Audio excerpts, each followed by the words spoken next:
I firmly believe in the only reason I'm successful today is because I have, poured back into my employees, not just with equipment, but with training. We send people to get certified in different areas. We bring a third party company in every year to train all of our high rise guys and get certified, recertified every single year. Hey everyone, welcome back to Sound Waves, powered by Sound Cove Labs. I'm Rob Petrosh, the founder of Sound Cove here in Greenwich, Connecticut. It is great to have you with us today, where we sit down with business owners to uncover what's actually working when it comes to growth, marketing, and automation. Today we're joined by Mike Long from Clean Services Northwest, based out of Happy Valley, Oregon. Mike, how are you?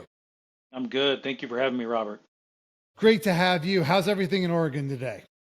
It is good. We're real busy. The weather's turning on us, starting to rain a lot more. We're getting rain about four out of the 5 days a week now, but we're still cleaning. All right, you're still busy. Good to Yes. hear.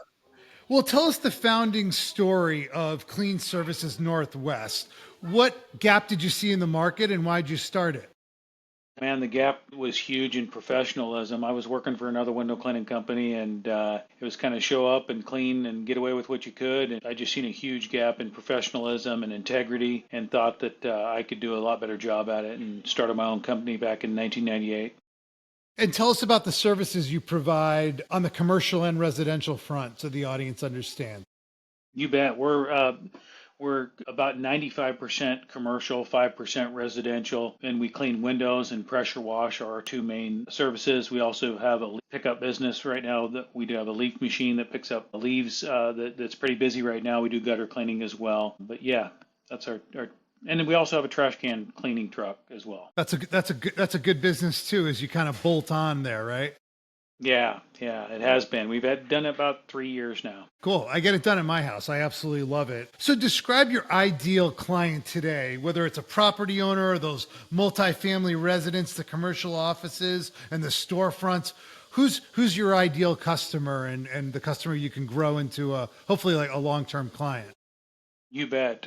Our favorite is big campuses, so like college campuses. We do the Nike World headquarters out here in Oregon, and then like we do the Portland airport. So we love big campuses. That's our perfect ideal client. We have also found a niche in the high-rise residential, so condo buildings. You're dealing with, rather than one building manager, you're dealing with 200 plus homeowners. So it's kind of a niche to get that customer service and really take care of them. It's hard to please 200 plus individuals versus one building manager. I can imagine. And overall in your industry, I mean, you mentioned you started in 1998, so you've seen a lot. Hmm. A lot of competition, probably enter the market, perhaps leave the market. But what trends are you seeing in the industry, as we move into 2020? Yeah, competition stiffer than ever. I think a lot more people are entrepreneurial minded, and feel like that's their ticket to success. So competition stiff, and I still see professionalism being what sets us apart from a lot of other people. The gap isn't as big as it was when I first started Clean Services. We were the only ones wearing uniforms, the only one with lettered trucks, things like that. So professionalism is definitely the trend for us, and is what we haven't done a lot of advertising over the years. We've grown merely off of reputation and following through with what we were doing, so we're continuing that.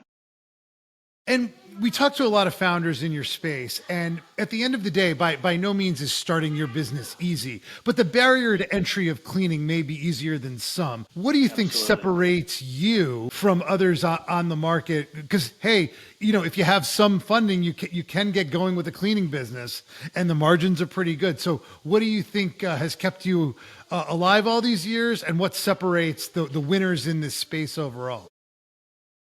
It's to me, it's investing back into the company, both in equipment and as well as my employees. I firmly believe in the only reason I'm successful today is because I have, poured back into my employees, not just with equipment, but with training. We send people to get certified in different areas.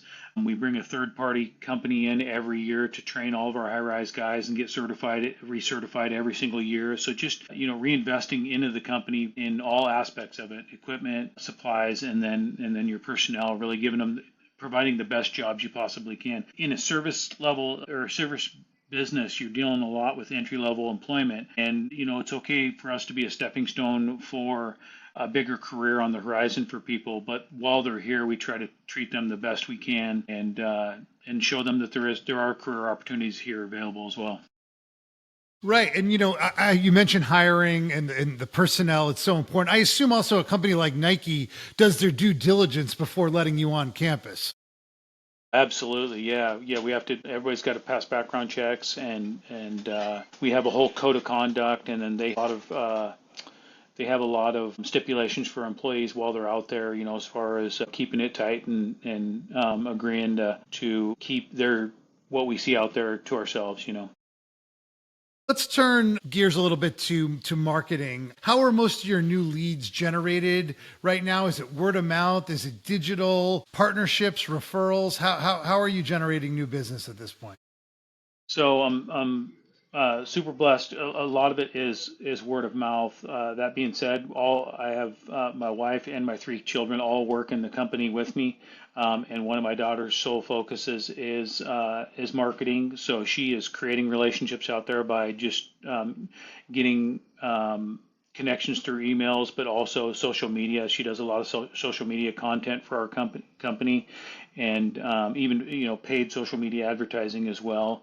But having her focused on creating relationships has been a big positive for us. And out of your marketing channels, which one do you think brings you the best ROI? Definitely email marketing to get the contact, but it's all of a process, with her name's Abby, my daughter Abby, following up with each one of those, and not just one time, but, creating a relationship with these contacts is how we've seen the best return on investment for the commercial side. Residential, it's social media advertising on Facebook and just paid advertising. And on the B2B side, who's typically the decision maker that you target? Who decides who the cleaning company that is going to be hired? Yeah, usually it's the facility service manager is who we end up contacting, and most of the time we can get start to finish with them from figuring out what services they hire out for to getting approval. Got it. I assume they probably have a few gatekeepers though. If you're looking to target them, others probably are as well. Yeah, and back, years ago, 15 plus years ago, it was a lot of, walking in and shaking hands, and that is virtually gone. You can't get to anybody through the front door or even phone calls anymore. It's a matter of, LinkedIn, finding LinkedIn profiles, sending messages there, and then blasting emails out to facility service managers. We bought in lists, that's very popular. I bet I get 5 emails a day trying to sell me lists on facility service managers, and we've had success with it, and we've gotten a lot of contacts that way. But it's a lot of persistence, a lot of following up. One email is not going to do.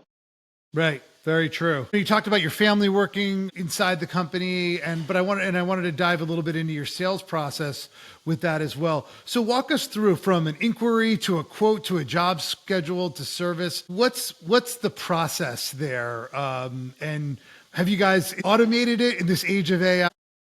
No, I mean, we are using AI, but mainly to help us with our emails as far as the formatting them and then formatting our proposals is about the extent of AI that we've gotten into. I know it is the future and we got to look at it where we can benefit from it, but that's as far as we've gotten with it so far. The process is once Abby gets a contact, she sets up a time to go meet with them, see what services they're hiring out for and where we can help them, what sets us apart from our competition, really hitting on the fact that it's, our relationship and that we don't, we're not looking to be the lowest price out there. We're often not, but it's our service that usually gets us the opportunity. And then, then we just provide proposal and follow up once it's submitted.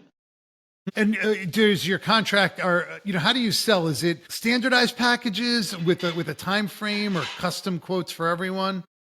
It's custom quotes for everybody, and we tried to package up with everything we do. We also provide high dusting services, so a lot of times in these commercial spaces, we'll go in and we'll notice that they may have good-looking windows, but their high dusting is in need of attention. So we'll offer that at a discounted rate if we get their service contract for their window cleaning. Got it. And the sales calls, how many people do you have handling sales calls, and are they always done in person, or are you closing deals on the phone or via Zoom?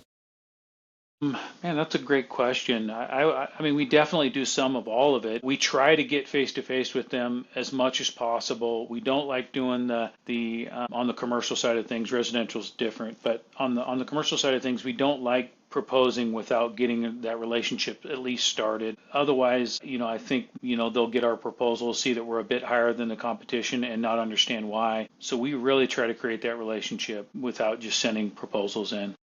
Okay. And one question we love to ask founders is if you could wave that magic wand on the marketing front, marketing or sales, and either eliminate bottlenecks or make something easier, what if you could wave your marketing sales magic wand, what solutions would we want to put in place? Man, that's a good question. No, honestly, I guess I'm old school. I'd like to go back to where we could get to people by coming inside their business. I hate the gatekeepers, but then again, I have them here at my place because we get sales calls all day long, so I get it. But yeah, I think just again, finding a way to make that relationship connection versus just emailing or just phone calls. Even I mean, phone calls are even not as common as they used to be, and I'm guilty of it, text messaging and emails and what have you. But once we get a relationship with somebody or get face to face with somebody, we have the most success. Yep, makes perfect sense. Let's turn to systems for a little bit. What systems and tools do you currently use for scheduling crews, managing jobs, capturing job photos, invoicing? What's your setup there? And is it technology heavy or old school? We're getting better at technology now that I've got the younger generation coming up. They're definitely helping with that. I'm definitely old school, but we use House Call Pro for all of our scheduling. Resident on the residential side, it works really well, but on the commercial side, we use House Call Pro just to schedule our guys. So they rely heavily on that. We use Telegram for all of our communications. We have job specific groups, and our operations team has groups, and account managers have groups. So and then. Yeah, on the technology side of thing, that's about as deep as we get. You're Yeah. right. Now, a lot of the founders talk about automation of, service renewal reminders, things like that. What's your automation on that front? For the residential side, yeah, through House Call Pro, we automatically send out different things. We use Constant Contact as well for our emailing, but all of our commercial stuff's on contract, on an annual to 3-year basis. So, and they're all pretty big jobs, so that's kind of set. And from the perspective of either photo proof or portals, maintenance logs, you have all of that technology in place as well. No, again, I mean, we do a lot of photos, before and after type stuff. A lot of our larger commercial clients, we do weekly updates with them with photos, but it's all through Telegram, just the texting app. I've looked at a couple over the years, and I've never really stuck with any of them. It seems like about 4 or 5 years ago that there was a lot of them popping up, different apps for capturing photos and integrating them into your system, but none of them stuck with us. Okay. Turning to scaling the business, when you think about either staffing crews, more equipment, a bigger geographic location, client acquisition, where do you want to scale the most as we look to 2026 out of those areas or grow? So yeah, that's a great question. We've tried expanding into different territories a few different times now. We just recently pulled back from the Idaho market. We were over there for 5 years and really struggled to make our presence over there. So we scaled back and are really focusing on what we do good and where we do it great at, and that's right here in the Portland metropolitan area. So we're definitely reaching out to all of our current clients and making sure they're aware of all the services we provide, not just what they know us for. And yeah, we're also getting into the testing roof anchors since we have all the contacts for a lot of the buildings with the certification that's required there. So we're really pulling back and rather than expanding territories, expanding with our current clients. If you were to look 1 year ahead and say, absolutely nailed it, what does it look like for your team, the clients, and the business? That's a great question. We have growth goals that we shoot for every year. We're pretty steady at growing between 10 to 20%. Obviously, the 20% is a little tougher to do, but we're always right in that sweet spot. So success definitely looks like us growing within that realm. Our leadership team here is a big part of that. So we pour into our leadership team, and they in turn pour into their team members. So I think one year from now, looking back, is seeing the growth in sales, but also growth within our leadership team. That's a great goal. Well, Mike, it sounds like you guys are on the right path. It's been so great to have you today. If you could do us a favor for our friends in the Oregon area, how can people find you guys? You can always find us on the web at cleanservicesnorthwest.com, all spelled out Northwest, and then all the social media platforms we have a presence. So yeah, we'd love to answer any questions anybody might have. And I'm always open to talking to any other business owner that would like to chat about what I've been successful at. And I definitely have questions, and I'm always learning from others. So And that's very generous of you, and congrats on all your success. And we appreciate you joining Soundwaves today, Mike. Thanks so much. great. Thank you, Robert. And thanks to everyone for joining today. We'll see you on the next episode. Bye-bye.